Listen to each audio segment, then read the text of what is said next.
दोस्तों नमस्कार, ये है मार्गदर्शन फॉर सिविल सर्विसेज। मैं अनुराग चौधरी। दोस्तों, पर्यावरण एवं पारिस्थितिकी से संबंधित महत्वपूर्ण प्रश्नों के रिवीजन के क्रम में इस वीडियो में हम सॉल्व करेंगे भारत के प्रमुख जैव मंडल आरक्षित क्षेत्र, वन्य जीव अभ्यारण्य तथा प्रमुख टाइगर रिजर्व से संबंधित महत्वपूर्ण प्रश्नों का रिवीजन, जो आपके आगामी परीक्षाओं के लिए बहुत ही उपयोगी है। तो आइए शुरू करते हैं आज का वीडियो। जैव मंडल आरक्षित क्षेत्रों से संबंधित महत्वपूर्ण प्रश्न। दोस्तों, बायोस्फीयर रिजर्व शब्द का प्रयोग सबसे पहले एडवर्ड सुवेस के द्वारा किया गया था। प्रारंभ में जैव विविधता शब्द को अंग्रेजी शब्द बायोलॉजिकल डाइवर्सिटी के रूप में सबसे पहले रेमंड एफ दासमैन ने 1968 में अपनी पुस्तक a different kind of country में दिया था। बाद में जैव विविधता को अंग्रेजी शब्द बायोलॉजिकल डाइवर्सिटी से परिवर्तित करके बायोडाइवर्सिटी के रूप में सबसे पहले डब्ल्यू.जी. रोसन ने प्रयोग किया था। दोस्तों, जैव मंडल आरक्षित क्षेत्र पारितंत्रों, जातियों और आनुवांशिक स्रोतों के संरक्षण का प्रमुख केंद्र है और भारत में वर्तमान में 18 जैव मंडल आरक्षित क्षेत्र हैं। तो आइए पहले प्रश्न पर चलते हैं।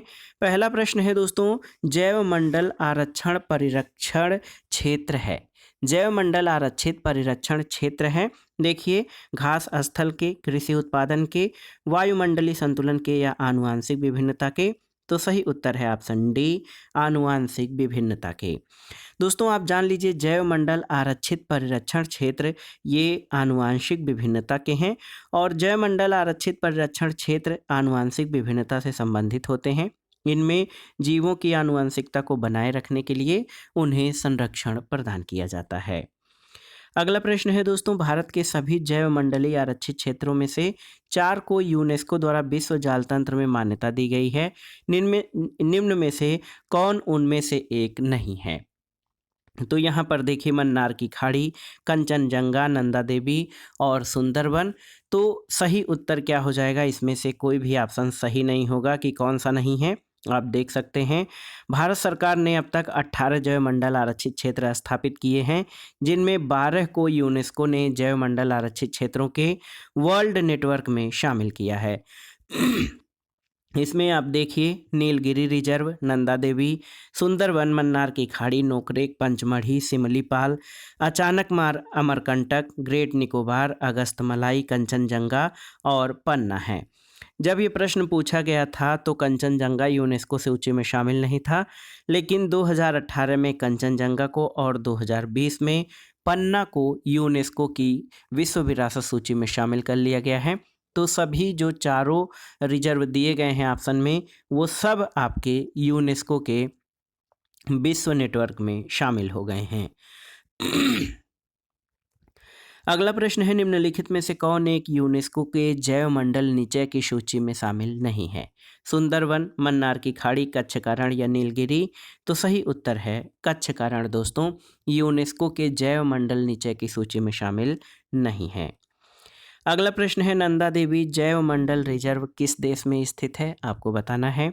तो सही उत्तर है नंदा देवी जैव मंडल, ये उत्तराखंड राज्य में स्थित है और यूनेस्को के मैंड एंड बायोडाइवर्सिटी कार्यक्रम के तहत जैव मंडलों के विश्व नेटवर्क में शामिल है। अगला प्रश्न है, निम्नलिखित में से कौन से अगस्तमलाई जैव मंडल रिजर्व में आते हैं? तो एग्जैक्ट याद रखिएगा, नेयार, पेपारा और सेंदूर वन्य जीव अभ्यारण्य और कलाकड़ मुंदू थुराई बाघ अभ्यारण्य। तो बहुत ही महत्वपूर्ण प्रश्न है दोस्तों। अगस्तमलाई जैवमंडल रिजर्व ये पश्चिमी घाट के दक्षिणी छोर पर केरल और तमिलनाडु राज्य में फैला हुआ है और इसमें नेय्यार, पेप्पारा और सेंदुरगने वन्यजीव अभ्यारण्य तथा कलाकड़ मुंदन थुराई बाघ रिजर्व शामिल हैं। और दोस्तों, आप जान लीजिए, इसमें कलाकड़ मुंद्रोथोराई बाघ रिजर्व, नेय्यार, पेप्पारा और सेंदुरने वन्य प्राणी अभ्यारण्य शामिल हैं। अगस्तमलाई जैवमंडल रिजर्व यूनेस्को की सूची में 2016 में शामिल किया गया था और इसमें नेय्यार वन्य जीव अभ्यारण्य के भीतर अगस्त कुडम यानी अगस्त पर्वत शिखर स्थित है, जो 1868 मीटर ऊंचा है। यह अगस्तमलाई का सर्वोच्च शिखर है। इस पर अगस्त मुनि का मंदिर बना है। अगला प्रश्न है दोस्तों, निम्नलिखित में से कौन एक विश्व धरोहर स्थल यानी वर्ल्ड हेरिटेज साइट घोषित है? नंदा देवी कार्बेट राष्ट्रीय पार्क, राजाजी राष्ट्रीय पार्क या गिर वन?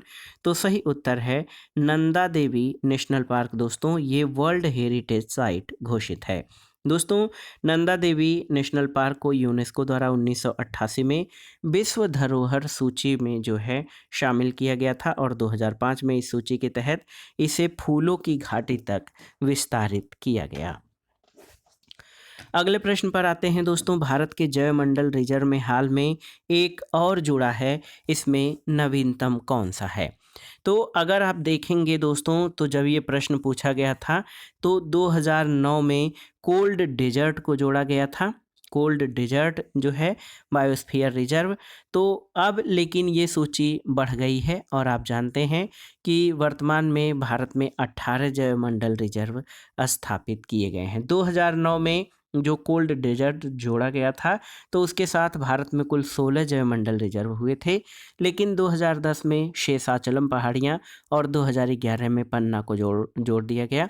अब कुल 18 जैवमंडल रिजर्व हैं।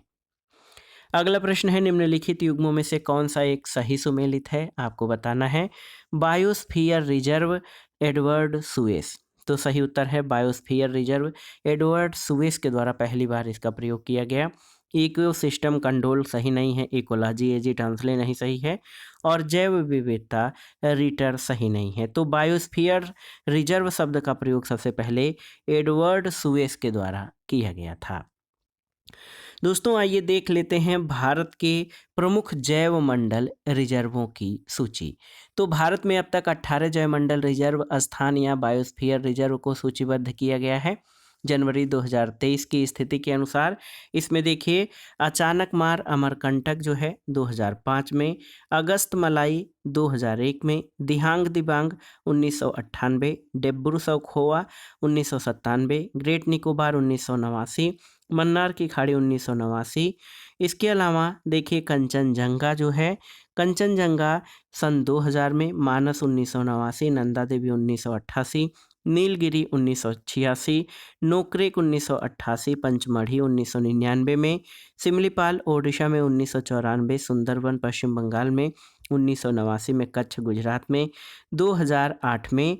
और इसमें आप देख लीजिए कि शीत रेगिस्तान यानी कोल्ड डेजर्ट, इसके बारे में पूछा भी गया है। कोल्ड डेजर्ट तो ये जो है शीत रेगिस्तान को 2009 में, शेषाचलम पहाड़ियों को 2010 में और पन्ना को 2011 में दोस्तों जैवमंडल आरक्षित क्षेत्र घोषित किया गया है। तो जैवमंडल आरक्षित क्षेत्रों में सबसे पुराना जो है वो नीलगिरी है, 1986 में स्थापित हुआ था। तो ये बहुत ही महत्वपूर्ण प्रश्न है। और अगर आप देखेंगे दोस्तों तो नंदा देवी ये उत्तराखंड में स्थित है। और आप देख लीजिए दोस्तों शीत रेगिस्तान का एरिया जो है बड़ा है, लेकिन कच्छ का रन देखिए, कच्छ का रन 12,554 वर्ग किलोमीटर क्षेत्रफल में एक तरह से देखा जाए तो ये सबसे बड़ा जैवमंडल रिजर्व है। और अचानक मार अमरकंटक ये जो है मध्य प्रदेश में स्थित है। कंचनजंगा और मन्नार की खाड़ी आप देख लीजिए, ग्रेट निकोबार, ये सभी जैवमंडल बहुत ही महत्वपूर्ण हैं। अब देखते हैं अगला प्रश्न, निम्नलिखित में से कौन सा अब तक स्थापित जैवमंडल आरक्षित स्थानों में शामिल नहीं है? इसमें प्रश्न आपसे पूछा गया है। तो देखिए ऑप्शन है ग्रेट निकोबार, सुंदरबन, नंदा देवी और कच्छ की खाड़ी। तो सही उत्तर क्या हो जाएगा? दोस्तों ये प्रश्न देखिए बहुत पुराना प्रश्न है। तो उस समय कच्छ की खाड़ी जो है वो जैवमंडल आरक्षित क्षेत्रों में शामिल नहीं था, लेकिन वर्तमान में जो है 18 जैवमंडल रिजर्व हैं, जिसमें ग्रेट निकोबार, सुंदरबन, नंदा देवी और कच्छ की खाड़ी ये सभी शामिल हैं जैवमंडल रिजर्व में। अगला प्रश्न है दोस्तों, सूची 1 का सूची 2 से सुमेलन करिए और दिए गए कोड से सही उत्तर का चयन करिए। तो यहाँ पर देखिए नीलगिरी की स्थापना दोस्तों 1986 में की गई थी और ये पहला बायोस्फीयर रिजर्व था। नंदा देवी की स्थापना 1988 में, सुंदरबन इसकी स्थापना 1989 में और कंचनजंगा सन 2000 में दोस्तों ये जैवमंडल रिजर्व के रूप में स्थापित किया गया था। तो सही उत्तर क्या हो जाएगा? 4 3 2 1। यहाँ पर देखिए ऑप्शन बी इस प्रश्न का सही उत्तर हो जाएगा। अगला प्रश्न है, कौन सा एक जैवमंडल आरक्षित क्षेत्र नहीं है? आपको बताना है। अगस्त मलाई, नल्ला मलाई, नीलगिरी और पंचमढ़ी। तो सही उत्तर है नल्ला मलाई जैवमंडल आरक्षित क्षेत्र नहीं है। अगला प्रश्न है, सूची 1 को सूची 2 से सुमेलित कीजिए और दिए गए कोड से सही उत्तर का चयन करिए। जैवमंडल भंडार और अवस्थिति। तो ये प्रश्न इम्पॉर्टेंट है, बहुत ही महत्वपूर्ण है और आप देख सकते हैं कि इसमें नोक्रेक जो है दोस्तों ये मेघालय में स्थित है। मिलान करिए। ए का तीसरा, मानस असम में है। बी का दूसरा, दिहांग दिबांग अरुणाचल प्रदेश में है। सी का चौथा, अगस्त मलाई ये केरल में स्थित है। अगस्त मलाई आप मिला लीजिए केरल में। और इसके अलावा कुछ और महत्वपूर्ण जो इम्पोर्टेंट बायोस्फीयर रिजर्व हैं, सिमलीपाल ओडिशा में, कंचनजंगा सिक्किम में स्थित है। तो आप देखिए बहुत ही महत्वपूर्ण है दोस्तों। इसमें आप मिलान जब आप करेंगे तो सही सुमेलन क्या हो जाएगा? सही सुमेलन 3 2 4 1। तो यहाँ पर 3 2 4 1 सही सुमेलन हो जाएगा। ऑप्शन देखते हैं, ऑप्शन बी आपका सही उत्तर है। दोस्तों यहाँ पर आपको दर्शाया गया है नोक्रेक मेघालय में, मानस असम में, दिहांग दिबांग अरुणाचल प्रदेश में, अगस्त मलाई केरल में, सिमलीपाल ओडिशा में और कंचनजंगा सिक्किम में है। अगला प्रश्न है, निम्नलिखित में से कौन सा सुमेलित नहीं है? आपको बताना है। तो सिमलीपाल ओडिशा में सही सुमेलित है। नोक्रेक मेघालय में ये आपका सही सुमेलित है। अगस्त मलाई केरल में और कंचनजंगा हिमाचल प्रदेश में नहीं, बल्कि कंचनजंगा सिक्किम में अवस्थित बायोस्फीयर रिजर्व है। अगला प्रश्न है, सूची 1 का सूची 2 से मिलान करिए और दिए गए कोड से सही उत्तर का चयन करिए। तो आप जान लीजिए दोस्तों, नोक्रेक ये मेघालय में है, मानस असम में, सिमलीपाल ओडिशा में और अगस्त मलाई केरल में है। तो सही उत्तर हो जाएगा 3 1 4 2। देखिए 3 1 4 2 ऑप्शन कौन सा ऑप्शन देखते हैं? 3 1 4 2 ऑप्शन सी इस प्रश्न का सही उत्तर हो जाएगा। अगला प्रश्न है दोस्तों, देखिए निम्नलिखित युग्मों में से कौन सा सही सुमेलित नहीं है? मानस मेघालय। तो आप जान लीजिए मानस ये असम में स्थित है, मानस दोस्तों, और ये मेघालय में स्थित नहीं है। नंदा देवी उत्तराखंड में, कंचनजंगा सिक्किम में और अगस्त मलाई केरल में स्थित जैवमंडल आरक्षित क्षेत्र है। अगला प्रश्न है, सूची 1 का सूची 2 से सुमेलन कराइए और दिए गए कोड से सही उत्तर का चयन करिए। तो सिमलीपाल ओडिशा में है। दिहांग दिबांग दोस्तों ये अरुणाचल प्रदेश में है। इसके अलावा नोक्रेक मेघालय में और कोल्ड डेजर्ट दोस्तों ये हिमाचल प्रदेश में स्थित है। तो यहाँ पर 4 3 5 और 1। तो 4 3 5 और 1 ऑप्शन डी इस प्रश्न का सही उत्तर हो जाएगा। बहुत ही महत्वपूर्ण प्रश्न है। अगले प्रश्न पर आते हैं दोस्तों। अगला प्रश्न भी सुमेलित करने से संबंधित है। इसमें आप देख सकते हैं जयमंडल और अवस्थिति। तो सिमलीपाल ओडिशा में है, पंचमढ़ी दोस्तों मध्य प्रदेश में, नंदा देवी उत्तराखंड में और नोक्रेक मेघालय में अवस्थित बायोस्फीयर रिजर्व है। तो देखिए 4 3 1 और 2। तो मिलान कर लेते हैं। 4 3 1 और 2 ऑप्शन बी इस प्रश्न का सही उत्तर हो जाएगा। अगला प्रश्न है दोस्तों, देखिए महत्वपूर्ण प्रश्न है। सूची 1 का सूची 2 से सुमेलन करिए और दिए गए कोड से सही उत्तर का चयन करिए। तो यहाँ पर जयमंडल आरक्षित क्षेत्र और राज्य दिए गए हैं। मानस आप जानते हैं असम में है, सुंदरबन पश्चिम बंगाल में है, नंदा देवी उत्तर प्रदेश नहीं अब उत्तराखंड में है दोस्तों, उत्तराखंड में, और पंचमढ़ी जो है ये मध्य प्रदेश में स्थित है। तो 3 4 2 और 1। देखिए 3 4 2 और 1 ऑप्शन बी इस प्रश्न का सही उत्तर हो जाएगा। अगला प्रश्न है दोस्तों, भारत के निम्नलिखित जैव भंडारों में से कौन गारो पहाड़ियों पर फैला हुआ है? नोक्रेक अगस्त मलाई, दिहांग दिबांग या नंदा देवी? तो सही उत्तर है नोकरेक मेघालय में स्थित है और ये गारो पहाड़ियों पर फैला हुआ है। नोकरेक जैव भंडार गारो पहाड़ियों पर फैला है, जबकि अगस्त मलाई पश्चिमी घाट पर, दिहांग दिबांग अरुणाचल प्रदेश में, अपर सियांग पश्चिमी सियांग और दिबांग घाटी में फैला हुआ है और इसके अलावा नंदा देवी उत्तराखंड में स्थित है।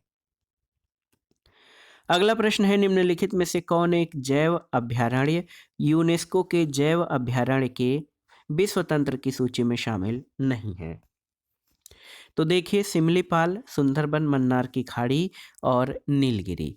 तो सही उत्तर क्या हो जाएगा? पहले यूनेस्को के मैन एंड बायोस्फीयर कार्यक्रम के तहत जैव अभयारण्य के विश्व तंत्र की सूची में भारत से नीलगिरी, सुंदरबन, मन्नार की खाड़ी और नंदा देवी के जैव अभयारण्य ही शामिल थे, लेकिन मई 2009 में यूनेस्को द्वारा 17 देशों के 12 नए जैवमंडल आरक्षण क्षेत्रों को इसमें शामिल किया गया और भारत के सिमलीपाल, पंचमढ़ी और नोकरेक के जैव मंडल आरक्षण क्षेत्र शामिल हैं और वर्तमान में इस सूची में जो है दोस्तों 12 जैव अभयारण्य मैन एंड बायोस्फीयर प्रोग्राम के अंतर्गत शामिल हैं और इसमें पन्ना 2020 में न्यूनतम है। तो इसमें आप देख लीजिए, ये चारों ही दोस्तों यूनेस्को के जैव अभयारण्य की विश्व तंत्र सूची में शामिल हैं। अगला प्रश्न है, यूनेस्को द्वारा मैन एंड बायोस्फीयर प्रोग्राम की शुरुआत हुई थी कब?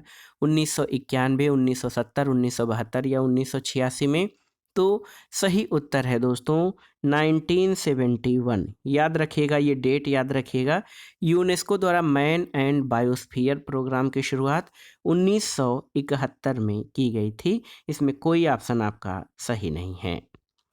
अगला प्रश्न है, निम्नलिखित में से कौन एक यूनेस्को द्वारा प्रमाणित यानी क्षेत्रफल की दृष्टि से भारत का बृहत्तम जैवमंडलीय आगार है? देखिए, नीलगिरी, नंदा देवी, सुंदरबन या मन्नार की खाड़ी? तो सही उत्तर है मन्नार की खाड़ी। दोस्तों, यूनेस्को द्वारा प्रमाणित क्षेत्रफल की दृष्टि से भारत का बृहद जैवमंडल आरक्षित क्षेत्र 10,500 वर्ग किलोमीटर मन्नार की खाड़ी का है और भारत में ये क्षेत्रफल की दृष्टि से दूसरा बड़ा जैवमंडल आगार है। और आप जान लीजिए, कच्छ का रण गुजरात जो है, ये क्षेत्रफल की दृष्टि से सबसे बड़ा जैवमंडलीय रिजर्व है। इसका क्षेत्रफल 12,454 वर्ग किलोमीटर है। अगला प्रश्न है, क्षेत्रफल की दृष्टि से निम्नलिखित जैवमंडल रिजर्व का घटता हुआ क्रम क्या होगा?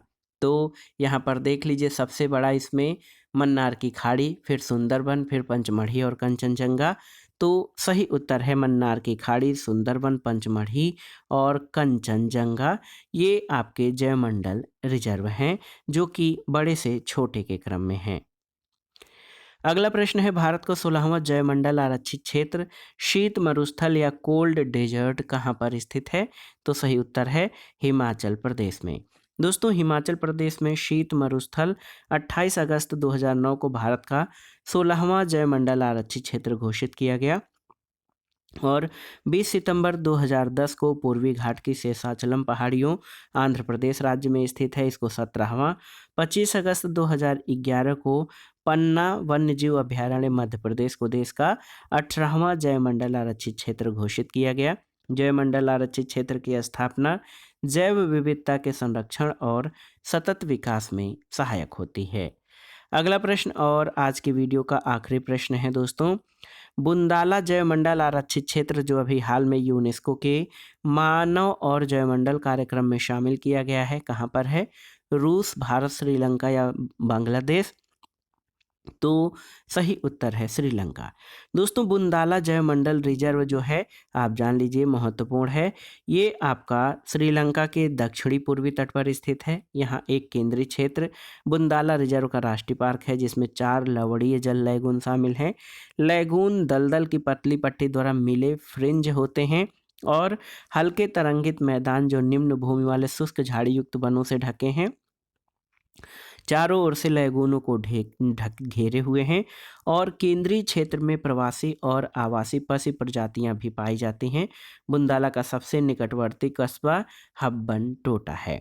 तो दोस्तों ये था आज का वीडियो घटना चक्र सामान्य अध्ययन पूर्वावलोकन श्रृंखला के अंतर्गत पर्यावरण एवं पारिस्थितिकी से संबंधित महत्वपूर्ण प्रश्न। इसमें हमने जैव मंडलीय रिजर्व क्षेत्रों से संबंधित महत्वपूर्ण प्रश्नों को कवर किया है, जो आपके आगामी परीक्षाओं के लिए पर्यावरण पारिस्थितिकी खंड के लिए बहुत ही उपयोगी हैं। आप इन प्रश्नों को तैयार कर लीजिएगा।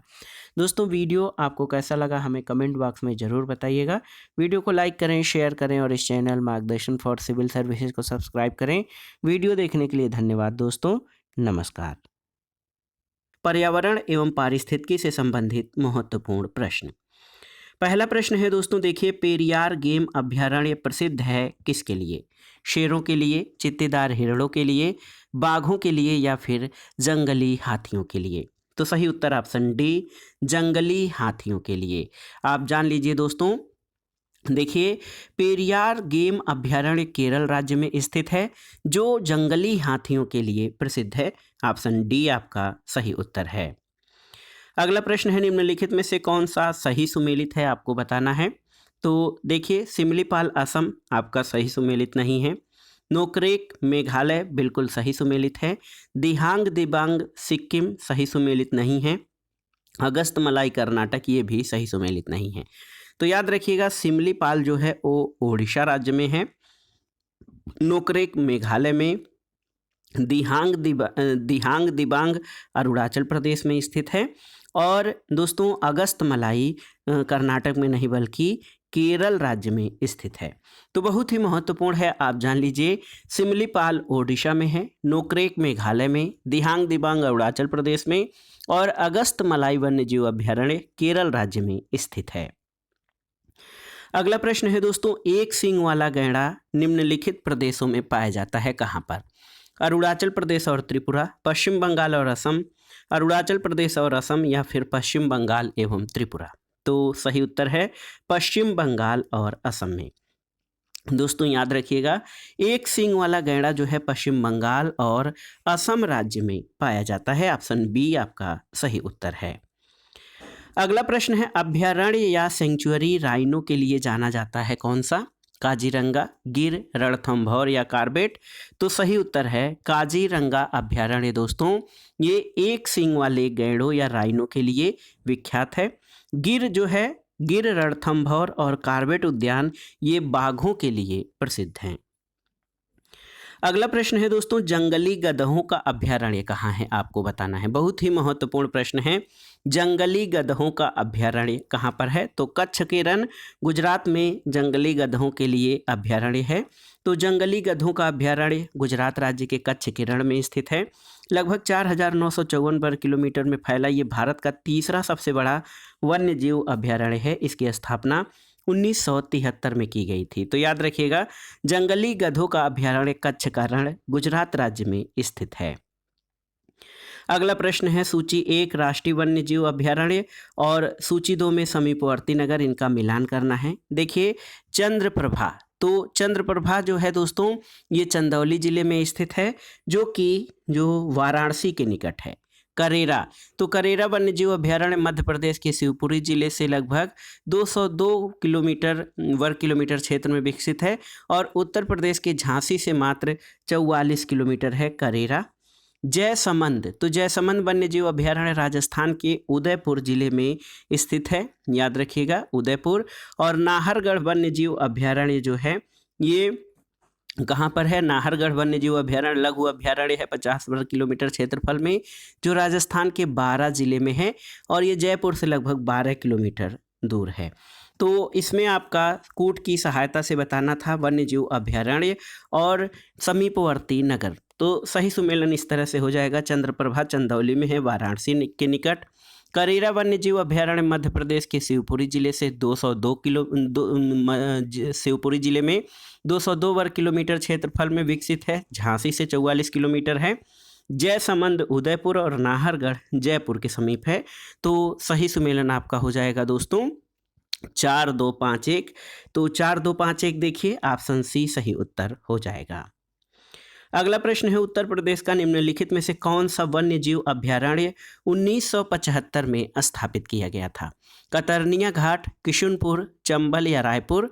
तो याद रखिएगा दोस्तों, जो एनविस पोर्टल पर उपलब्ध है वन्य जीव अभयारण्य के आंकड़ों के अनुसार 1975 में उत्तर प्रदेश में कोई भी वन्य जीव अभयारण्य स्थापित नहीं किया गया था। कतरनिया घाट, ये याद रखिएगा, 1976 में और किशनपुर 1972 में, बहुत ही महत्वपूर्ण है। चंबल वन्यजीव अभयारण्य 1979 1979 और रायपुर में कोई भी वन्यजीव अभयारण्य नहीं है। रानीपुर वन्यजीव विहार जो है 1977 में इसकी स्थापना जो है हुई थी। तो ये जो है प्रश्न, इसका कोई भी सटीक उत्तर यहाँ पर नहीं है, लेकिन जो विकल्प में हैं उनको आप देख लीजिए। पर्यावरण और वन जलवायु परिवर्तन विभाग उत्तर प्रदेश सरकार द्वारा जारी वन सांख्यिकी पुस्तक 2018 और एनविस पोर्टल पर उपलब्ध वन्य जीव अभयारण्य के आंकड़ों के अनुसार 1975 में उत्तर प्रदेश में कोई भी वन्य जीव अभयारण्य स्थापित नहीं किया गया था। कतरनिया घाट 1976, किशनपुर 1972 और चंबल 1979 में स्थापित किया गया था। अगला प्रश्न है, निम्नलिखित में से कौन सा व्याघ्र या बाघ अभयारण्य नहीं है? कान्हा, रणथंभौर, काजीरंगा और बांधवगढ़। तो दोस्तों काजीरंगा जो नेशनल पार्क है ब्रह्मपुत्र नदी के किनारे है। 889.51 वर्ग किलोमीटर पर क्षेत्रफल में फैले इस राष्ट्रीय पार्क में एक सींग वाले गैंडे का जो और हाथियों का मुख्य रूप से निवास मिलता है। काजीरंगा असम में है, कान्हा मध्य प्रदेश में है, रणथंभौर राजस्थान में और बांधवगढ़ मध्य प्रदेश में। ये प्रोजेक्ट टाइगर में शामिल हैं। तो काजीरंगा अगर आप देख लीजिए दोस्तों, तो काजीरंगा जो है एक प्रकार से व्याघ्र अभयारण्य नहीं है। कान्हा, देखिए काजीरंगा, कान्हा और रणथंभौर, ये बांधवगढ़, ये सभी प्रोजेक्ट टाइगर में हैं। लेकिन अगर जो देखा जाए तो काजीरंगा मुख्य रूप से एक सींग वाले गैंडों के लिए प्रसिद्ध है। अगला प्रश्न है दोस्तों, काजीरंगा किस लिए जाना जाता है? तो सही उत्तर है गैंडा संरक्षण के लिए। ऑप्शन ए आपका सही उत्तर है, गैंडा संरक्षण के लिए काजीरंगा जाना जाता है। अगला प्रश्न है दोस्तों, देखिए सूची 1 का सूची 2 से सुमेलन कीजिए और दिए गए कूट से सही उत्तर का चयन करिए। गर्म पानी अभयारण्य कहाँ पर है? ये असम में है। नामदफा अरुणाचल प्रदेश में है। पाखल, तो पाखल वन्यजीव अभयारण्य अब देखिए ये वर्तमान में जो है तेलंगाना में है, पहले ये आंध्र प्रदेश में था। सरिस्का, तो ये राजस्थान में है। तो देखिए सही सुमेलन हो जाएगा 3 2 1 4। तो 3 2 1 4 आप देख सकते हैं, ऑप्शन डी सही उत्तर हो जाएगा।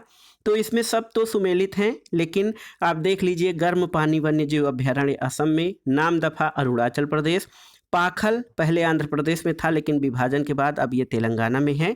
सरिस्का वन्यजीव अभयारण्य ये राजस्थान में है। असम में मानस अभयारण्य जाना जाता है किसके लिए? आपको बताना है।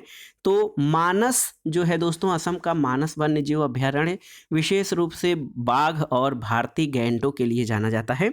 तो यहाँ पर बाघों के लिए मिला दीजिए क्योंकि यहाँ गैंडा नहीं दिया गया है। बाघ और गैंडा दोनों दिया जाता तो स्पष्ट नहीं हो पाता, लेकिन आप जान लीजिए कि असम का जो मानस वन्यजीव अभयारण्य है विशेष रूप से बाघों और भारतीय गैंडों के लिए प्रसिद्ध है। यह एक प्रोजेक्ट टाइगर रिजर्व, हाथी रिजर्व और बायोस्फीयर रिजर्व है और यूनेस्को की प्राकृतिक विश्व विरासत स्थल सूची में 1985 से शामिल है। जून 2011 में इसे वर्ल्ड हेरिटेज इन डेंजर सूची से हटाया गया है और 1992 से ये इस सूची में शामिल था। अगला प्रश्न है, सूची 1 का सूची 2 से सुमेलन करिए। पार्क और वन्यजीव अभयारण्य तथा राज्यों का। डाचीगाम वन्यजीव अभयारण्य दोस्तों ये जम्मू कश्मीर में है, आप जानते हैं। केवलादेव घाना बच्छी विहार राजस्थान में है। कान्हा जो है ये मध्य प्रदेश में और पेरियार वन्यजीव अभयारण्य ये केरल राज्य में स्थित है। तो सही सुमेलन हो जाएगा 4 2 1 3। देखते हैं 4 2 1 3, ऑप्शन ए इस प्रश्न का सही उत्तर हो जाएगा। बहुत ही महत्वपूर्ण प्रश्न है। दाचीगाम जम्मू कश्मीर, केवलादेव राजस्थान, कान्हा मध्य प्रदेश और पेरियार वन्यजीव अभयारण्य ये केरल में स्थित है। अगला प्रश्न है, निम्नलिखित में से कौन एक सही सुमेलित नहीं है? आपको बताना है। देखिए मुकाम्बिका, मुकाम्बिका जो है कर्नाटक, तो मुकाम्बिका कर्नाटक में है, बिल्कुल सही सुमेलित है। डालमा झारखंड में बिल्कुल सही है। नैयर, नैयर छत्तीसगढ़ में नहीं है, बल्कि ये नैयर जो है, देखिए नैयर केरल में, नैयर लोग केरल में हैं भी, तो नैयर केरल में है। और कोटी गांव गोवा में है, बिल्कुल सही। तो ऑप्शन सी आपका सही सुमेलित नहीं है। मूकांबिका कर्नाटक राज्य में स्थित वन्यजीव अभयारण्य, डालमा वन्यजीव अभयारण्य झारखंड में, नैयर केरल में और कोटीगांव गोवा में है। तो आपसे पूछा गया था कौन सा सुमेलित नहीं है, तो ऑप्शन सी सही सुमेलित नहीं है। नैयर छत्तीसगढ़ में नहीं, केरल राज्य में स्थित वन्यजीव अभयारण्य है। अगला प्रश्न है, गिर के शेरों को रखे जाने के लिए किस राष्ट्रीय पार्क का चयन किया गया है? तो उत्तर है पालपुर कूनो। देखिए, श्योपुर मध्य प्रदेश के जिले में पालपुर नामक स्थान पर कूनो वन्यजीव अभयारण्य को एशियाई शेरों के पुनर्प्रवेश स्थल के रूप में चयन किया गया था।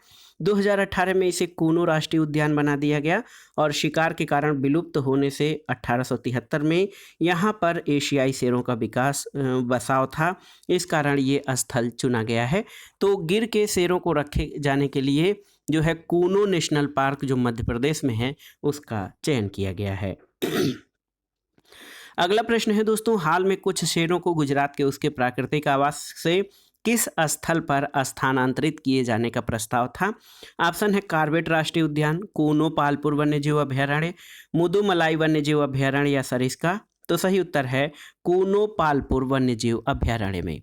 दोस्तों, एशियाई शेरों को गुजरात के गिर अभयारण्य से मध्य प्रदेश के कूनो पालपुर अभयारण्य में भेजने का जो है पर्यावरण, वन और जलवायु परिवर्तन मंत्रालय की विशेषज्ञ समिति ने अपनी स्वीकृति दी थी। लेकिन समिति के अनुसार कूनो पालपुर अभयारण्य की परिस्थितियां विलुप्त हो रहे एशियाई शेरों का दूसरा घर बनने के लिए उपयुक्त थीं। वर्तमान में इसका नाम कूनो नेशनल पार्क है। अगला प्रश्न है, अस्कोट वन्यजीव सेंचुरी किस जनपद में है? ये देखिए उत्तराखंड स्पेशल में ये पूछा गया है। तो अस्कोट वन्यजीव सेंचुरी दोस्तों पिथौरागढ़ राज्य में स्थित है। पिथौरागढ़ जिले से 51.9 किलोमीटर की दूरी पर स्थित है। अगला प्रश्न है, निम्नलिखित में से कौन ऐसे सर्वाधिक संभावनीय स्थान है जहां कस्तूरी मृग अपने प्राकृतिक स्थल में या प्राकृतिक आवास में मिल सकता है? देखिए, अस्कोट वन्यजीव अभयारण्य और गंगोत्री राष्ट्रीय उद्यान, किशनपुर वन्यजीव अभयारण्य में नहीं और न तो मानस में। तो केवल 1 और 2 आपके सही हो जाएंगे। अस्कोट वन्यजीव अभयारण्य और गंगोत्री राष्ट्रीय उद्यान ऐसे सर्वाधिक संभावनीय स्थल हैं जहां कस्तूरी मृग अपने प्राकृतिक आवास में मिल सकता है। अगला प्रश्न है, उत्तराखंड में किस वन्यजीव विहार समूह की स्थिति पश्चिम से पूर्व की ओर सही है? ये उत्तराखंड पीसीएस में पूछा गया प्रश्न है, उत्तराखंड स्पेशल के अंतर्गत। तो उत्तराखंड के जो हमारे साथी तैयारी करने वाले इस चैनल से जुड़े हैं वो लोग विशेष रूप से इस पर ध्यान देंगे। सही उत्तर आपका हो जाएगा, देखिए, केदारनाथ, नंदा देवी, बिनसर और अस्कोट। बहुत ही महत्वपूर्ण है। केदारनाथ, नंदा देवी, बिनसर और अस्कोट ये उत्तराखंड में स्थित वन्यजीव विहारों की पश्चिम से पूर्व की ओर स्थिति है। आप जान लीजिए, केदारनाथ वन्यजीव विहार चमोली और रुद्रप्रयाग में, नंदा देवी चमोली जिले में, बिनसर अल्मोड़ा में और अस्कोट वन्यजीव विहार पिथौरागढ़ जिले में स्थित है। ऑप्शन सी आपका सही उत्तर है। अगला प्रश्न है, केदारनाथ वन्यजीव अभयारण्य को किस जंतु के संरक्षण के लिए स्थापित किया गया है? हिमालयन कस्तूरी मृग, हाथी, हिमतेंदुआ या मोनाल। तो सही उत्तर है केदारनाथ वन्यजीव अभयारण्य को दोस्तों आप जान लीजिए हिमालयी कस्तूरी मृग के संरक्षण के लिए स्थापित किया गया है। आप जान लीजिए, केदारनाथ वन्यजीव अभयारण्य उत्तराखंड राज्य के चमोली और रुद्रप्रयाग जिले में है। ये अभयारण्य हिमालयी कस्तूरी मृग या हिमालयन मस्क डियर के संरक्षण के लिए प्रसिद्ध है। हिमालयी कस्तूरी मृग का जंतु वैज्ञानिक नाम मोस्कस ल्यूकोगस्टर है। अगला प्रश्न देखिए, बहुत ही महत्वपूर्ण है, यूपीपीसीएस मुख्य परीक्षा 2016 में पूछा गया था। शुक्ला फांटा वन्यजीव अभयारण्य स्थित है कहाँ पर? तो बहुत ही महत्वपूर्ण प्रश्न है, नेपाल, म्यांमार, भूटान या श्रीलंका में। तो सही उत्तर है नेपाल में। याद रखिएगा दोस्तों, शुक्ला फांटा वन्यजीव अभयारण्य नेपाल के तराई दक्षिणी पश्चिमी क्षेत्र में कंचनपुर जिले में 305 वर्ग किलोमीटर क्षेत्र में फैला हुआ था। 2017 से ये राष्ट्रीय उद्यान घोषित हो चुका है और ये क्षेत्र 1969 में शाही शिकार क्षेत्र के रूप में घोषित किया गया था, लेकिन 1976 में इसे वन्यजीव अभयारण्य के रूप में मान्यता दी गई थी। अगला प्रश्न है दोस्तों, हाल में चीन ने सकतेंग वन्यजीव अभयारण्य के आसपास के क्षेत्रों पर अधिकारों का दावा किया है। ये दावा करते हुए यह एक विवादित क्षेत्र है। यह वन्यजीव अभयारण्य कहाँ पर स्थित है? ऑप्शन है अरुणाचल प्रदेश, भूटान, नेपाल, बांग्लादेश या उपर्युक्त में से कहीं नहीं या एक से अधिक। तो सही उत्तर है भूटान। देखिए बहुत ही महत्वपूर्ण प्रश्न है। सकतेंग वन्य जीव अभयारण्य भूटान में स्थित है, जिसको चीन विवादित क्षेत्र मानता है। अगला प्रश्न है दोस्तों, राष्ट्रीय पार्क की सूची और राज्यों के साथ इसका सुमेलन करिए। बोंडला वन्य जीव अभयारण्य ये कहाँ पर स्थित है? तो बोंडला जो है दोस्तों ये गोवा में स्थित है। बोंडला वन्य जीव अभयारण्य का कांगेर घाटी नेशनल पार्क ये आपका छत्तीसगढ़ में स्थित है। याद रखिएगा, कांगेर घाटी नेशनल पार्क छत्तीसगढ़ में स्थित है। और ओरांग, देखिए ओरांग वन्य जीव अभयारण्य ये असम में स्थित है। और ऊषा कोठी वन्य जीव अभयारण्य ओडिशा में संभलपुर के पास है। तो ये जो है सही सुमेलन हो जाएगा नेशनल पार्क का। तो देखिए 4, 3, 2 और 1 मिलान करते हैं। 4, 3, 2, 1 ऑप्शन बी आपका सही उत्तर है। अगला प्रश्न है दोस्तों, महुआ डांड भेड़िया अभयारण्य झारखंड के किस जिले में है? ये झारखंड पीसीएस का स्पेशल क्वेश्चन है। तो महुआ डांड भेड़िया अभयारण्य झारखंड के दोस्तों देखिए लातेहार जिले में स्थित है। और 63.26 वर्ग किलोमीटर में विस्तृत ये अभयारण्य भेड़ियों के लिए प्रसिद्ध है। यहाँ पाए जाने वाले अन्य जीवों में खरगोश, नेवला, चूहे, गिलहरी, छोटे हिरण और भूमि पर रहने वाले पक्षी शामिल हैं। अगला प्रश्न है, निम्नलिखित में से कौन सा वन्य जीव अभयारण्य बिहार के मुंगेर जिले में स्थित है? तो सही उत्तर है भीम बांध।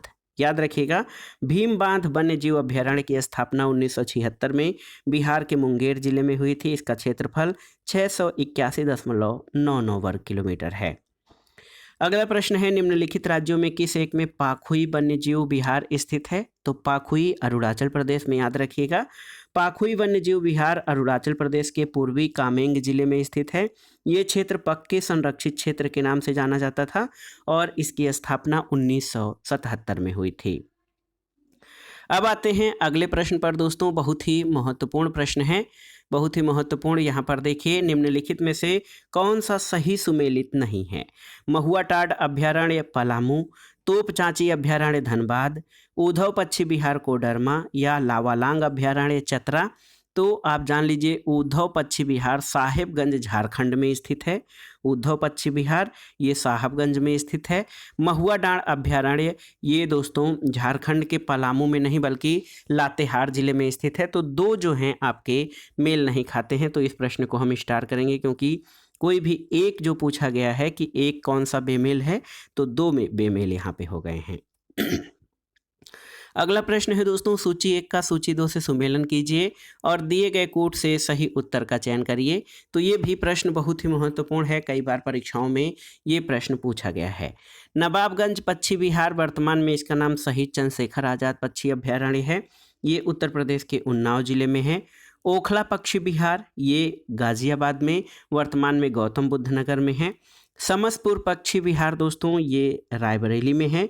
और पार्वती अर्गा पक्षी विहार गोंडा जिले में स्थित है। तो सही सुमेलन क्या हो जाएगा? सही उत्तर हो जाएगा आपका 2, 3, 4, 1 ऑप्शन बी आपका सही उत्तर हो जाएगा। अगला प्रश्न है, हाल में हमारे देश में पहली बार निम्नलिखित राज्यों में से किसने एक विशेष तितली को राज्य तितली के रूप में घोषित किया है? तो अरुणाचल प्रदेश, हिमाचल प्रदेश, कर्नाटक या महाराष्ट्र। तो सही उत्तर है महाराष्ट्र। दोस्तों, चमकीले नीले धब्बों के साथ मखमली काले पंखों वाली ब्लू मारमान तितली को महाराष्ट्र ने राज्य तितली के रूप में घोषित किया है। ब्लू मारमान का वैज्ञानिक नाम पैपेलियो पालिमनेस्टर है और ये तितली मुख्यतः श्रीलंका और भारत में पाई जाती है। भारत में महाराष्ट्र और पश्चिमी घाट यानी दक्षिणी भारत में ये तितली पाई जाती है। ये तितली भारत की सबसे बड़ी तितली है। अगला प्रश्न है, भारत के निम्नलिखित क्षेत्रों में से ग्रेट इंडियन हॉर्नबिल के अपने प्राकृतिक आवास में पाए जाने की सबसे अधिक संभावना कहाँ है? तो उत्तर है पश्चिमी घाट में। याद रखिएगा, ग्रेट इंडियन हॉर्नबिल इसका प्राकृतिक आवास दोस्तों पश्चिमी घाट है। इस पक्षी का वैज्ञानिक नाम ब्यूसेरस बाइकार्निस है। ये पक्षी विशेष प्रकार का घोंसला बनाता है। वनों की कटाई होने से इस पक्षी का प्राकृतिक आवास नष्ट हो रहा है और ये पक्षी भारत के अलावा नेपाल, भूटान, चीन, इंडोनेशिया आदि देशों में पाया जाता है। अगला प्रश्न है, भारत के मरु राष्ट्रीय उद्यान के संदर्भ में निम्नलिखित में से कौन से कथन आपके सही हैं? यह 2 जिलों में विस्तृत है। बिल्कुल, भारत का मरु राष्ट्रीय उद्यान या डेजर्ट नेशनल पार्क राजस्थान के जैसलमेर और बाड़मेर में विस्तृत है। बिल्कुल सही है। उद्यान के अंदर कोई मानव वास स्थल नहीं है, तो ये आपका सही नहीं है। तीसरा है कि ये ग्रेट इंडियन बस्टर्ड के प्राकृतिक आवासों में से एक है, तो बिल्कुल सही है। 1 और 3 आपके सही उत्तर हो जाएंगे। दोस्तों, आप जान लीजिए कि भारत का डेजर्ट नेशनल पार्क या मरु राष्ट्रीय उद्यान राजस्थान के 2 जिलों जैसलमेर और बाड़मेर में है। ये ग्रेट इंडियन बस्टर्ड के प्राकृतिक आवासों में से एक है। कथन 1 और 3 आपके सही हैं। प्राय राष्ट्रीय उद्यान के अंदर मानव वास स्थल नहीं होते हैं, किंतु इसके अंदर कई मानव वास स्थल हैं। कथन 2 आपका सही नहीं है। अगला प्रश्न और आज की वीडियो का आखिरी प्रश्न है, भारत का प्रथम तितली उद्यान कहाँ पर स्थित है? तो सही उत्तर है बन्नरघट्टा जैविक उद्यान बेंगलुरु में। दोस्तों, याद रखिएगा, भारत का प्रथम तितली उद्यान बेंगलुरु के बन्नरघट्टा जैविक उद्यान में स्थित है। तो ये था आज का वीडियो, पर्यावरण एवं पारिस्थितिकी से संबंधित सामान्य अध्ययन के महत्वपूर्ण प्रश्न जो आपके आगामी परीक्षाओं जैसे यूपीपीसीएस प्रारंभिक परीक्षा, आरओ तथा अन्य प्रतियोगी परीक्षाएं जैसे उत्तराखंड, राजस्थान, एमपीपीसीएस, बिहार पीसीएस और छत्तीसगढ़ तथा झारखंड पीसीएस के लिए यहाँ से प्रश्न परीक्षाओं में बनते हैं। आप इन प्रश्नों को तैयार कर लीजिएगा। चाहे कोई भी परीक्षा हो, सामान्य अध्ययन में, पर्यावरण पारिस्थितिकी खंड में वन्य जीव अभ्यारण्य और पश्चिम बिहार से कई सारे प्रश्न पूछे जाते हैं, या तो सीधे सीधे या मिलान करने के लिए। और आपने देख लिया कि किस तरह के प्रश्न पूछे जाते हैं, तो सभी पक्षी अभ्यारण्य, वन्य जीव अभ्यारण्य और पक्षी विहारों को एक बार आप तैयार कर लीजिएगा। और जिस भी स्टेट की आप परीक्षा दे रहे हैं, यूपी स्पेशल खंड का तैयार कर लीजिए, बिहार का तो बिहार स्पेशल, और उत्तराखंड स्पेशल, यहाँ के जरूर आप तैयार कर लीजिएगा, ताकि जब ये प्रश्न परीक्षाओं में पूछे जाएं तो आप उनको सही सही अटेम्प्ट कर सकें। वीडियो आपको कैसा लगा हमें कमेंट बॉक्स में ज़रूर बताइएगा। वीडियो को लाइक करें, शेयर करें और इस चैनल मार्गदर्शन फॉर सिविल सर्विसेज को सब्सक्राइब करें। वीडियो देखने के लिए धन्यवाद दोस्तों, नमस्कार। पहला प्रश्न है दोस्तों, अंतर्राष्ट्रीय टाइगर दिवस कब मनाया जाता है? ऑप्शन है आपके 24 जुलाई, 29 जुलाई, 20 जुलाई या फिर 25 जुलाई को। तो सही उत्तर है 29 जुलाई, ऑप्शन बी। दोस्तों, आप जान लीजिए, बाघ की स्थिति के बारे में जागरूकता फैलाने के लिए अंतर्राष्ट्रीय टाइगर दिवस 29 जुलाई को प्रतिवर्ष मनाया जाता है। और प्रतिवर्ष 29 जुलाई को अंतर्राष्ट्रीय बाघ दिवस के रूप में मनाए जाने का निर्णय 2010 में आयोजित सेंट पीटर्सबर्ग बाघ सम्मेलन में लिया गया था। अगला प्रश्न है, सरकार की बाघ परियोजना का उद्देश्य क्या है? आपको बताना है। तो उत्तर है भारतीय बाघ को समाप्त होने से बचाना सरकार की बाघ परियोजना या प्रोजेक्ट टाइगर का उद्देश्य है। और आप जान लीजिए, बाघ जो है ये प्रजाति विलुप्त प्राय होने की समस्या को देखते हुए इनके संरक्षण के लिए सरकार ने अप्रैल 1973 में बाघ परियोजना या प्रोजेक्ट टाइगर शुरू किया था, और इसका उद्देश्य बाघ को समाप्त होने से बचाना है। अगला प्रश्न है दोस्तों, भारत में प्रोजेक्ट टाइगर का प्रारंभ किया गया? तो 1973 में। अगला है कि भारतीय टाइगरों को बचाने के लिए प्रोजेक्ट टाइगर किस वर्ष प्रारंभ किया गया था? तो वर्ष 1973 में। अगला प्रश्न है, भारत में बाघ परियोजना कब शुरू की गई थी? तो यहाँ पर आप जान लीजिए, 1 अप्रैल 1973 में भारत में बाघ परियोजना लॉन्च की गई थी, और ये एक केंद्र प्रायोजित परियोजना है। यहाँ पर देखिए, कोई भी ऑप्शन 1973 नहीं है, लेकिन आपकी जानकारी के लिए बता दें कि बाघ अभ्यारण्य में जंगली बाघों के संरक्षण के उद्देश्य से प्रोजेक्ट टाइगर 1 अप्रैल 1973 को लॉन्च किया गया था। अगला प्रश्न है, भारत में सबसे बड़ा बाघ आवास पाया जाता है कहाँ पर? तो उत्तर है आंध्र प्रदेश में। और भारत का सबसे बड़ा बाघ आवास आंध्र प्रदेश का नागार्जुन सागर श्रीशैलम टाइगर रिजर्व है।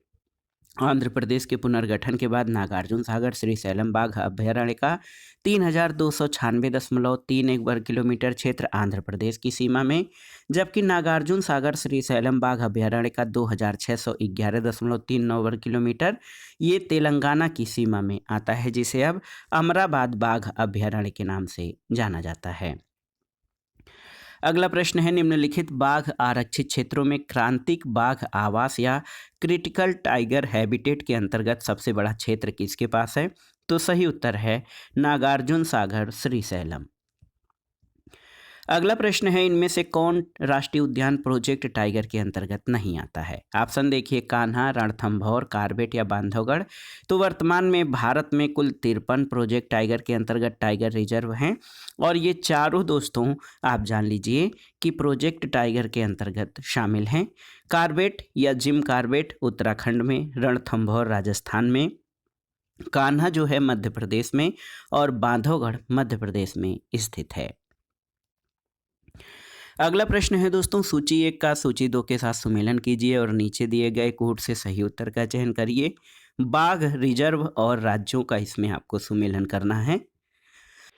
देखिए बांदीपुर, तो बांदीपुर जो टाइगर रिजर्व है दोस्तों, ये आपका मिलान करिए कर्नाटक में है, मानस असम में है, नामदफा अरुणाचल प्रदेश में और सिमलीपाल ओडिशा में स्थित है। तो सही सुमेलन क्या हो जाएगा? 3, 1, 2 और 4। यहाँ पर देखिए 3, 1, 2, 4 ऑप्शन ए आपका सही उत्तर है। दोस्तों याद रख लीजिए, बांदीपुर बाघ रिजर्व कर्नाटक में, मानस बाघ रिजर्व असम में, नामदफा अरुणाचल प्रदेश और सिमलीपाल ये ओडिशा में स्थित है। अगला प्रश्न है, निम्नलिखित में से कौन सा एक भारत में बाघ संरक्षित परियोजना के अंतर्गत नहीं है? दुधवा, चिल्का, कान्हा और मानस। तो सही उत्तर है चिल्का। दोस्तों दुधवा, कान्हा और मानस प्रोजेक्ट टाइगर वाले राष्ट्रीय उद्यान हैं, जबकि चिल्का झील ओडिशा में स्थित है। ये बाघ संरक्षित परियोजना से संबंधित नहीं है। अगला प्रश्न है, कान्हा राष्ट्रीय उद्यान प्रसिद्ध है किसके लिए? तो जानते हैं आप, टाइगर्स यानी बाघों के लिए कान्हा राष्ट्रीय उद्यान प्रसिद्ध है। अगला प्रश्न है दोस्तों, निम्नलिखित रक्षित क्षेत्रों पर विचार कीजिए। यहाँ पर देखिए आपका बांदीपुर, भितरकनिका, मानस और सुंदरवन है। इसमें से कौन से बाघ आरक्षित क्षेत्र से संबंधित हैं, बाघ आरक्षित क्षेत्र घोषित हैं? तो याद रखिएगा, बांदीपुर, मानस और सुंदरवन, यानी 1, 3, 4। दोस्तों याद रखिएगा 1, 3, 4 बांदीपुर, मानस और सुंदरवन ये बाघ आरक्षित क्षेत्र हैं, इसमें भितरकनिका शामिल नहीं है। अगला प्रश्न है, निम्नलिखित में से किसने बिहार में गिद्ध संरक्षण योजना शुरू की है? तो देखिए, Kaimur tiger reserve, Rajgir wild life sanctuary, Valmiki tiger reserve, Kanwar lake bird sanctuary या उपर्युक्त में से कोई नहीं। तो सही उत्तर है वाल्मीकि टाइगर रिजर्व ने।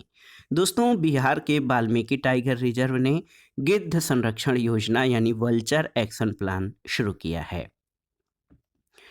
अगला प्रश्न है दोस्तों, निम्नलिखित कथनों पर विचार कीजिए। पहला है, एशियाई शेर प्राकृतिक रूप से सिर्फ भारत में पाया जाता है। दूसरा है, 2 कुबड़ वाला ऊंट प्राकृतिक रूप से सिर्फ भारत में पाया जाता है। और तीसरा है, 1 सींग वाला गैंडा प्राकृतिक रूप से सिर्फ भारत में पाया जाता है। तो इनमें से कौन से कथन सही हैं? तो केवल एक कथन आपका सही है, ऑप्शन ए। दोस्तों आप जान लीजिए कि एशियाई शेर प्राकृतिक रूप से केवल भारत में पाए जाते हैं। पहले यह बंगाल से गुजरात तक पाए जाते थे, किंतु वर्तमान में केवल गुजरात के गिर राष्ट्रीय उद्यान और वन्यजीव अभयारण्य में पाए जाते हैं। एशियाई शेर IUCN की संकटग्रस्त सूची में शामिल है और इसे वन्यजीव संरक्षण अधिनियम 1972 के तहत संरक्षण प्राप्त है।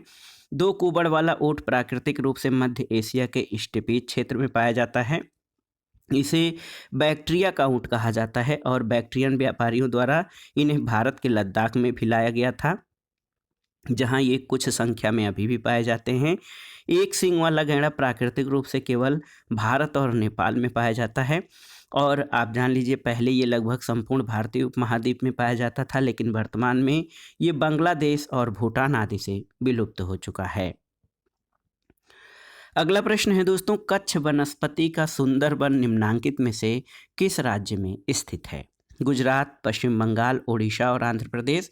तो आप जानते हैं पश्चिम बंगाल में जो कच्छ वनस्पति का सुंदरवन है ये स्थित है। दोस्तों कच्छ वनस्पति का सुंदरवन अर्थात सुंदरवन मैंग्रोव ये पश्चिम बंगाल में स्थित है। ये विश्व का सबसे बड़ा मैंग्रोव पारिस्थितिकी तंत्र है। ये गंगा नदी के डेल्टा पर स्थित लगभग 9,630 वर्ग किलोमीटर भूमि पर विस्तृत है। सुंदरवन एक राष्ट्रीय उद्यान, बाघ संरक्षित क्षेत्र और जैव मंडल रिजर्व क्षेत्र है। अगला प्रश्न है दोस्तों, देखिए भारत के निम्न टाइगर रिजर्व में से कौन सा मिजोरम में अवस्थित है, आपको बताना है। देखिए मेलघाट, बुक्सा, दंपा या भद्रा, तो सही उत्तर है डंपा टाइगर रिजर्व। दोस्तों डंपा टाइगर रिजर्व या डंपा राष्ट्रीय उद्यान मिजोरम में है, बुक्सा राष्ट्रीय उद्यान पश्चिम बंगाल में, मेलघाट महाराष्ट्र में और भद्रा राष्ट्रीय उद्यान ये कर्नाटक में है। अगला प्रश्न है निम्नलिखित में से कौन सा युग्म सुमेलित नहीं है, आपको बताना है। बुक्सा बिहार, तो सबसे पहले तो यही नहीं सुमेलित है क्योंकि बुक्सा जो है ये पश्चिम बंगाल में है, बिहार में नहीं। दंपा मिजोरम में है, नामेरी असम में और नामदफा अरुणाचल प्रदेश में। तो सही उत्तर है बुक्सा बिहार में नहीं बल्कि पश्चिम बंगाल में है। ऑप्शन ए आपका सही सुमेलित नहीं है। अगला प्रश्न है निम्नलिखित में से कौन सा बाघ आरक्षित क्षेत्र 2 राज्यों में विस्तृत है, कान्हा, मानस, पेंच और सरिस्का, तो सही उत्तर है पेंच, ऑप्शन सी। दोस्तों पेंच बाघ आरक्षित क्षेत्र का विस्तार मध्य प्रदेश और महाराष्ट्र में है, कान्हा मध्य प्रदेश में, मानस असम में और सरिस्का केवल राजस्थान में विस्तृत है। अगला प्रश्न है निम्नलिखित बाघ अभयारण्य या टाइगर रिजर्व में से कौन सा मध्य प्रदेश में स्थित नहीं है। देखिए अमनगढ़, बांधवगढ़, कान्हा और संजय दुबरी, तो सही उत्तर है अमनगढ़। दोस्तों Amangarh tiger reserve Corbett tiger reserve Uttarakhand का बफर क्षेत्र उत्तर प्रदेश के बिजनौर जिले में स्थित है और शेष जो बाघ अभयारण्य हैं ये एमपी में स्थित हैं। अगला प्रश्न है दोस्तों, बाघों का प्रमुख रिजर्व सरिस्का किस राज्य में अवस्थित है, आपको बताना है। तो सही उत्तर है सरिस्का टाइगर रिजर्व, ये राजस्थान राज्य में स्थित है।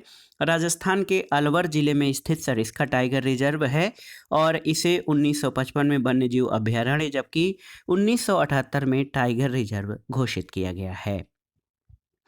अगला प्रश्न है निम्नलिखित में से किसे हाल में टाइगर रिजर्व घोषित किया गया है। देखिए बाल फकरम राष्ट्रीय उद्यान, राजाजी राष्ट्रीय पार्क, बेतला राष्ट्रीय पार्क या फिर काजीरंगा राष्ट्रीय पार्क, तो सही उत्तर हो जाएगा राजाजी राष्ट्रीय पार्क को। दोस्तों आप जान लीजिए कि 2015 में उत्तराखंड के राजाजी राष्ट्रीय उद्यान को टाइगर रिजर्व का दर्जा प्राप्त हुआ और ये भारत का 48वां टाइगर रिजर्व बना था। इसके बाद असम के ओरांग राष्ट्रीय उद्यान को देश का 49वां टाइगर रिजर्व बनाया गया और असम के काजीरंगा राष्ट्रीय पार्क को 2006 में टाइगर रिजर्व घोषित किया गया था। अगला प्रश्न है दोस्तों, उत्तराखंड राज्य के किस राष्ट्रीय पार्क को 2016 में प्रोजेक्ट टाइगर परियोजना के अंतर्गत शामिल किया गया था। तो सही उत्तर है राजाजी राष्ट्रीय पार्क। उत्तराखंड राज्य में राजाजी नेशनल पार्क राज्य का दूसरा टाइगर रिजर्व घोषित किया गया है और इस टाइगर रिजर्व का क्षेत्रफल 1075.17 वर्ग किलोमीटर है। इससे पूर्व राजस्थान के एक टाइगर रिजर्व, इसके पूर्व राज्य में उत्तराखंड में एक tiger reserve Corbett tiger reserve स्थित था। अब उत्तराखंड में कर्नाटक के बाद बाघों की सर्वाधिक संख्या पाए जाने का भी आंकड़ा है। अगला प्रश्न है दोस्तों, समस्त विश्व में बाघों की सर्वाधिक आबादी भारत में है, इसकी अनुमानित संख्या क्या है। तो बाघों की जो आकलित संख्या पूरे विश्व में 3000 से 4000 के बीच है और भारत में ये 2967 जो है, ये थोड़ा सा पुराना आंकड़ा है, 2967 जो था उस उतना आकलित था जो विश्व में किसी अन्य देश से अधिक है। अगला प्रश्न है दोस्तों, भारत सरकार द्वारा जुलाई 2020 में बाघों की गणना 2018 पर जारी विस्तृत रिपोर्ट के संदर्भ में निम्नलिखित कथनों में से कौन से सही हैं। पहला कथन है कि भारत में विश्व के कुल बाघों की आबादी का 70% है। दूसरा है कि भारत के लगभग 30% बाघ अभयारण्यों के बाहर रहते हैं। तो इसमें आपको बताना है कि कौन से कथन सही हैं। तो आप जान लीजिए दोस्तों, यहाँ पर सबसे पहले इसकी व्याख्या देख लेते हैं। 28 जुलाई 2020 को केंद्रीय पर्यावरण मंत्री ने चौथे अखिल भारतीय बाघ आकलन 2018 की विस्तृत रिपोर्ट जारी की थी और इस रिपोर्ट के अनुसार भारत में विश्व के 70% बाघ निवास करते हैं और भारत में लगभग 30% बाघ अभयारण्यों के बाहर निवासित हैं। तो इस तरह से 1 और 2 दोनों कथन सही हैं। अगला प्रश्न है, निम्न कथनों पर विचार कीजिए। भारत में बाघ परियोजना 1973 में शुरू की गई थी, बिल्कुल सही है। दूसरा है कि वर्ष 2022 में राष्ट्रीय जैव विविधता दिवस मनाया गया, जिसकी विषय वस्तु सभी जीवन के लिए एक साझा भविष्य का निर्माण था। और तीसरा है कि बाघ परियोजना बाघों को संरक्षित करने का एक कार्यक्रम है, तो बिल्कुल सही। 1 और 3 आपके सही हैं, ऑप्शन बी सही उत्तर हो जाएगा। बहुत ही महत्वपूर्ण प्रश्न है दोस्तों कि भारत में बाघ परियोजना जो है ये अप्रैल 1973 में शुरू किया गया था प्रोजेक्ट टाइगर के नाम से, और अंतर्राष्ट्रीय जैव विविधता दिवस 22 मई को मनाया जाता है। 2022 में इसका थीम था building A shared future for all life. अगला प्रश्न है दोस्तों, बहुत ही महत्वपूर्ण प्रश्न है दोस्तों, आप जान लीजिए कि निम्नलिखित में से किस राष्ट्रीय उद्यान ने वन्यजीव प्रबंधन के लिए ड्रोन या मानव रहित हवाई वाहन का उपयोग करना आरंभ किया है। तो ये है बांदीपुर टाइगर रिजर्व। दोस्तों कर्नाटक का जो बांदीपुर टाइगर रिजर्व है, इसने जो है वन्यजीव प्रबंधन के लिए मानव रहित विमान या ड्रोन का उपयोग करना प्रारंभ किया है। अगला प्रश्न है, सूची 1 का सूची 2 से सही सुमेलन कीजिए और दिए गए कोड से सही उत्तर का चयन करिए। बांदीपुर कर्नाटक में, मेलघाट महाराष्ट्र में, बुक्सा पश्चिम बंगाल और पाखुई ये अरुणाचल प्रदेश में स्थित जो है बाघ आरक्षित क्षेत्र हैं। तो 2, 4, 1 और 3, 2, 4, 1, 3 आपका सही सुमेलन हो जाएगा। ऑप्शन बी सही उत्तर है। आप देख लीजिए एक बार फिर से, बांदीपुर टाइगर रिजर्व कर्नाटक में, मेलघाट महाराष्ट्र में, बुक्सा पश्चिम बंगाल में और पाखुई या पक्के टाइगर रिजर्व अरुणाचल प्रदेश में स्थित है। अगला प्रश्न है दोस्तों, निम्नलिखित युग्मों में कौन सुमेलित नहीं है, आपको बताना है। देखिए, बांदीपुर राष्ट्रीय उद्यान कर्नाटक में बिल्कुल सही सुमेलित है। मानस वन्यजीव अभयारण्य असम में है, ये भी सही है। पेरियार वन्यजीव अभयारण्य केरल में सही सुमेलित है। सिमलीपाल मध्य प्रदेश में नहीं बल्कि ओडिशा में स्थित है। अगला प्रश्न है, निम्नलिखित नेशनल पार्कों में से किस एक जलवायु उष्णकटिबंधीय से उपोष्ण, शीतोष्ण और आर्कटिक तक परिवर्तित होती है। देखिए, ये बहुत ही महत्वपूर्ण प्रश्न है। निम्नलिखित नेशनल पार्कों में से किस एक की जलवायु उष्णकटिबंधीय से उपोष्ण, शीतोष्ण और आर्कटिक तक परिवर्तित होती है। ऑप्शन है आपके Kanchenjunga National Park, Nanda Devi National Park, Neora Valley National Park और नामदफा नेशनल पार्क। तो सही उत्तर है नामदफा नेशनल पार्क, अरुणाचल प्रदेश। अरुणाचल प्रदेश का नामदफा नेशनल पार्क है, ये टाइगर रिजर्व भी है और दोस्तों इसकी जलवायु उष्णकटिबंधीय से उपोष्ण, शीतोष्ण तथा आर्कटिक तक परिवर्तित होती है। अगला प्रश्न है, MS ट्रिप्स शब्द ये कभी कभी समाचारों के संदर्भ में देखा जाता है, किस संदर्भ में? तो सही उत्तर है बाघ अभयारण्यों के रखरखाव से संबंधित है। और आप जान लीजिए कि MS ट्रिप्स जो है monitoring system for tiger intensive protection and ecological status शब्द ये समाचारों में बाघ अभयारण्यों के रखरखाव के संदर्भ में देखा जाता है। इसमें पारिस्थितिक निगरानी और वन्य जीवों से संबंधित अपराधों का अभिलेखन, संबंधित कानूनों में अमल में लाने और गश्ती संबंधी क्षेत्र आधारित प्रोटोकॉल तथा संग्रहण, क्षतिपूर्ति, विश्लेषण और प्रतिवेदन के लिए विशिष्ट रूप से निर्मित सॉफ्टवेयर शामिल हैं। MS ट्रिप्स द्वारा ऐसे प्रतिवेदनों और मानचित्रों का निर्माण संभव है जिसकी आसानी से व्याख्या की जा सके और जो नीतिगत निर्णयन और प्रबंधन में उपयोगी सिद्ध हों। दोस्तों MS ट्रिप्स जो है ये आप जान लीजिए बाघ के शिकार होने या आवास विनाश जैसी घातक परिस्थितियों में त्वरित प्रक्रिया को सुनिश्चित करता है और बाघ अभयारण्यों की नब्ज पर नियंत्रण रखने के लिए एक उपयोगी अस्त्र है। अगला प्रश्न है, निम्नलिखित युग्मों पर विचार कीजिए। दंपा टाइगर रिजर्व मिजोरम, गुमटी वन्यजीव अभयारण्य सिक्किम, सारामती शिखर नागालैंड। इसमें से कौन से सही सुमेलित हैं आपको बताना है।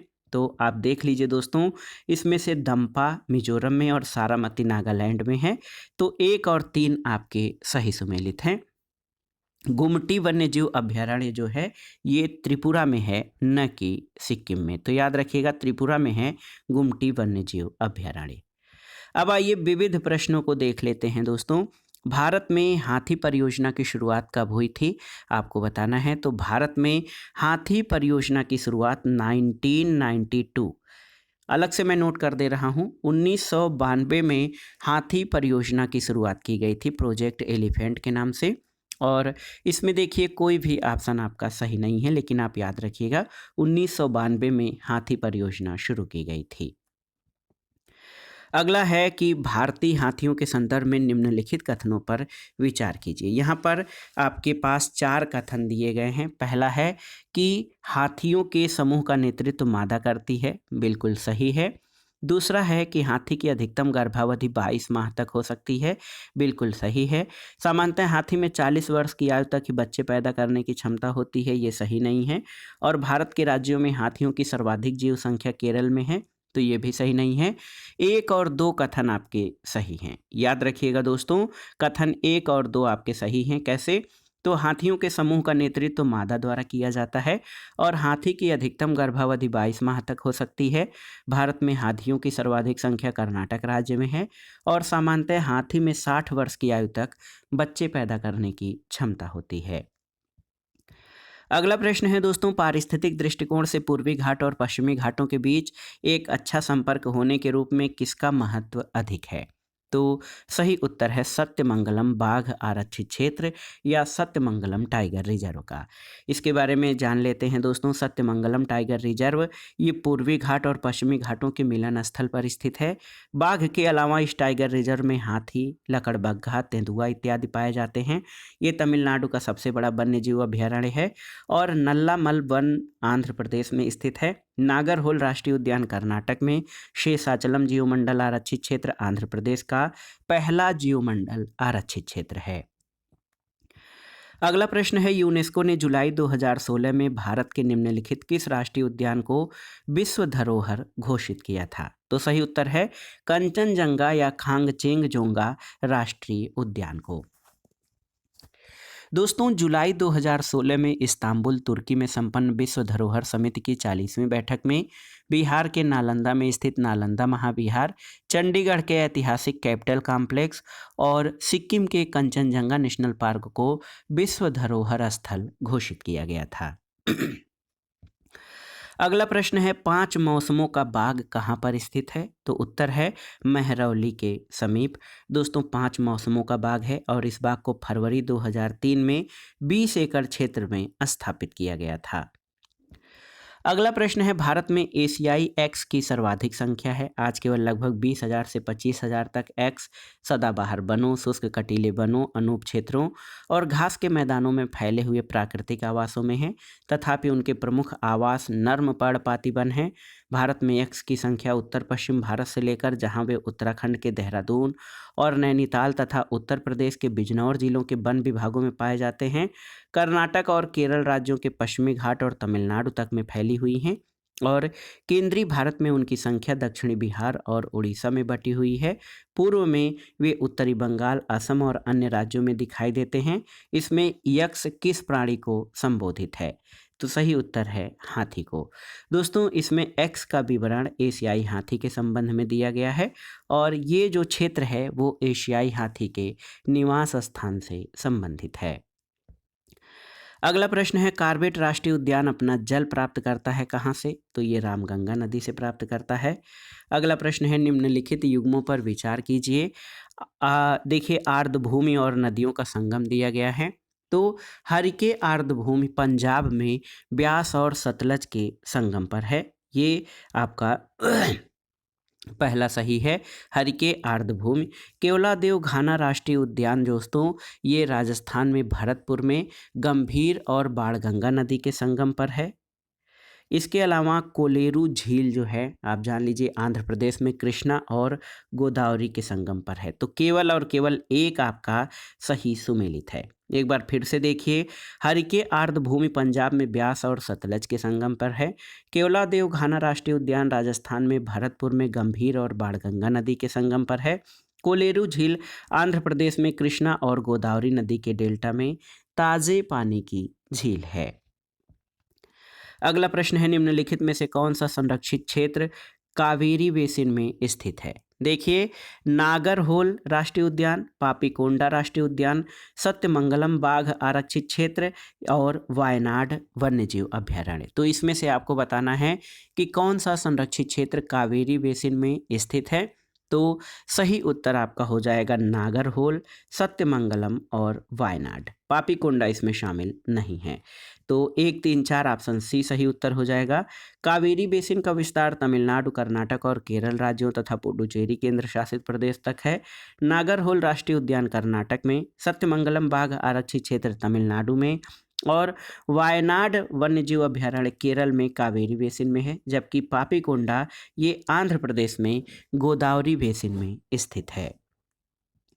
अगला प्रश्न है, भारत में सर्वप्रथम एक समुद्री सेंचुरी जिसकी सीमाओं के अंतर्गत प्रवाल भित्तियां, मोलस्का, डॉल्फिन, कछुए और अनेक प्रकार के समुद्री पक्षी हैं स्थापित किया गया है। कहाँ पर? तो ये कच्छ की खाड़ी में स्थापित किया गया है। दोस्तों, सर्वप्रथम समुद्री सेंचुरी कच्छ की खाड़ी में स्थापित की गई है, जिसमें डॉल्फिन, मोलस्क, कछुआ आदि अनेक प्रकार के समुद्री जीव संरक्षित हैं। अगला है दोस्तों, चिनार वन्य जीव विहार कहाँ पर स्थित है? तो ये केरल में है, याद रखिएगा। चिनार वन्य जीव विहार ये केरल राज्य में स्थित है। अगला प्रश्न है, तमिलनाडु का पक्षी विहार अवस्थित है? तो तमिलनाडु का पक्षी विहार कारीकिली में है और कारीकिली चेन्नई से 86 किलोमीटर की दूरी पर है। अगला प्रश्न है, विश्व का सबसे बड़ा वानस्पतिक उद्यान या बोटेनिकल गार्डन कहाँ पर स्थित है? तो ये क्यू इंग्लैंड में। क्यू स्थित रॉयल बोटेनिकल गार्डन ये 1759 में स्थापित किया गया था और वर्ष 2003 में यूनेस्को विश्व विरासत स्थल इसको घोषित किया गया। इसमें पौधों की 40,000 से अधिक प्रजातियां हैं और ये विश्व का सबसे बड़ा वानस्पतिक उद्यान है। अगला प्रश्न है, निम्नलिखित में से कौन सा जानवर बिना पानी पिए सबसे लंबी अवधि तक रह सकता है? आपको बताना है। जिराफ, ऊंट या कंगारू चूहा। तो यहाँ पर ये विकल्प जो हैं दोस्तों गलती से जो टाइप हो गए हैं, जिराफ, ऊंट या यहाँ पे जो कंगारू रैट। तो दोस्तों, कंगारू रैट जो है बिना पानी पिए सबसे लंबी अवधि तक जीता है और उनमें ये अनुकूलता उसके उत्सर्जन तंत्र यानी वृक्क की विशेष संरचना और प्रणालीगत विशेषताओं के कारण होता है। तो दोस्तों, ये था आज का वीडियो। घटना चक्र सामान्य अध्ययन पूर्वावलोकन श्रृंखला के अंतर्गत पर्यावरण एवं पारिस्थितिकी से संबंधित महत्वपूर्ण प्रश्न जो प्रीवियस ईयर्स पेपर्स में पूछे गए हैं और आगामी परीक्षाओं में पूछे जाने की संभावना है। तो आप इन प्रश्नों को तैयार कर लीजिएगा। जो भी फैक्ट्स आपको नए लगें, थोड़ा सा अलग लगें, उनको अलग से अपने नोट्स पर उसको नोट करते जाइएगा, ताकि जब आप रिवाइज करने बैठें तो आसानी से जो महत्वपूर्ण तथ्य हैं उनको याद कर सकें। साथ ही साथ जो अन्य महत्वपूर्ण डेटा हैं उनको आप अपडेट करते चलिएगा, ताकि जब ये करंट में कोई प्रश्न कभी बनता है तो आप उस आधार पर सही उत्तर अटेम्प्ट कर सकें। तो ये वीडियो बहुत ही महत्वपूर्ण है और इसमें सबसे महत्वपूर्ण आप जान लीजिए, जो टाइगर रिजर्व किन किन राज्यों में स्थित हैं वो तो हैं ही, और जो टाइगर रिजर्व घोषित होने की संख्या है वर्तमान में 53 है।